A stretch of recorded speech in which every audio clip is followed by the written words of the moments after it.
নির্ধারিত সময়ের মধ্যে একটি সুষ্ঠু, নিরপেক্ষ, গ্রহণযোগ্য নির্বাচন উপহার দিয়ে যাওয়ার জন্য। ফুল দিয়ে আমাকে বরণ করার দরকার নেই। আমি যখন চলে যাব, যদি সফলভাবে কাজটা করতে পারি, তখন আমাকে ফুল দিয়ে বিদায় করে দিয়েন। সেটা আমার জন্য সবচেয়ে সম্মানের বিষয় হবে। আমাকে দেশের সবচেয়ে প্রেস্টিজিয়াস অর্গানাইজেশন, সবচেয়ে গুরুত্বপূর্ণ অর্গানাইজেশন, যেটা ব্যবসায়ীরা হলো এই দেশের অর্থনীতির প্রাণ, তাদের এই সর্বোচ্চ সংগঠনটি সামনে একটি নির্বাচনের জন্য, সুষ্ঠু নির্বাচনের জন্য, এবং আপনারা কিছু সংস্কারের কথা বলেছেন, এর জন্য প্রশাসক হিসাবে নিয়োগ করা হয়েছে। তো আমি আপনাদের কাছে কৃতজ্ঞতা জানাচ্ছি, ধন্যবাদ জানাচ্ছি যে আপনারা আমাকে গ্রহণ করেছেন। আমার চেষ্টা থাকবে প্রথমত নির্ধারিত সময়ের মধ্যে একটি সুষ্ঠু, নিরপেক্ষ, গ্রহণযোগ্য নির্বাচন উপহার দিয়ে যাওয়ার জন্য। আসলে আজকে যখন আপনারা আমাকে রিকোয়েস্ট করেছিলেন যে আমরা আপনার সাথে একটু প্রথমে বসতে চাই, আমি বলেছি ফুল দিয়ে আমাকে বরণ করার দরকার নেই। আমি যখন চলে যাব, যদি সফলভাবে কাজটা করতে পারি, তখন আমাকে ফুল দিয়ে বিদায় করে দিয়েন। সেটা আমার জন্য সবচেয়ে সম্মানের বিষয় হবে। তো আজকে আমি বেশি কথা বলবো না।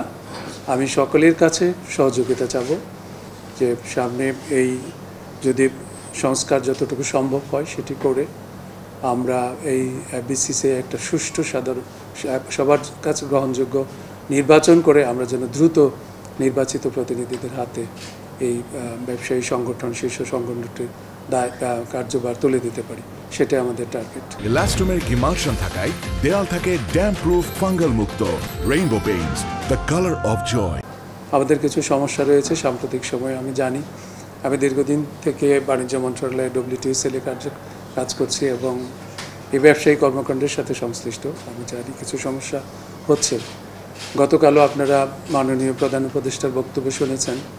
তিনি বলেছেন যে কিছু ইন্ডাস্ট্রি বন্ধ রয়েছে, কিছু আন্দোলন হচ্ছে। তিনি প্রতিশ্রুতি দিয়েছেন সেগুলি দীর্ঘমেয়াদে সমস্যার সমাধান করবেন। দ্রুত যেন সেই ইন্ডাস্ট্রিগুলি খুলে দেয় এবং কর্মকর্তা কর্মচারী যারা আছেন এবং ইন্ডাস্ট্রি মালিক যারা আছেন সম্মিলিতভাবে আলোচনা করে ইন্ডাস্ট্রিগুলো যেন চালু করা যায়, সেটা আমাদের জন্য খুবই দরকার।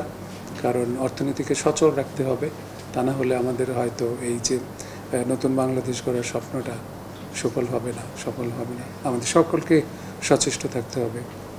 আর সবচেয়ে বড় কথা হলো, আমার দায়িত্বটা আমি প্রশাসক হিসেবে দেখতে চাই এটি যত দ্রুত আমি শেষ করতে পারি, এবং এর জন্য আমাদের বেশ কিছু কাজ আছে, করতে হবে, প্রস্তুতি গ্রহণ করতে হবে। আমি আপনাদের সকলের কাছ থেকে সহযোগিতা চাই। ইনশাল্লাহ আপনাদের সহযোগিতা পেলে আমরা সুষ্ঠুভাবে নির্বাচনটি সম্পন্ন করতে পারব। ধন্যবাদ সবাইকে, ভালো থাকবেন।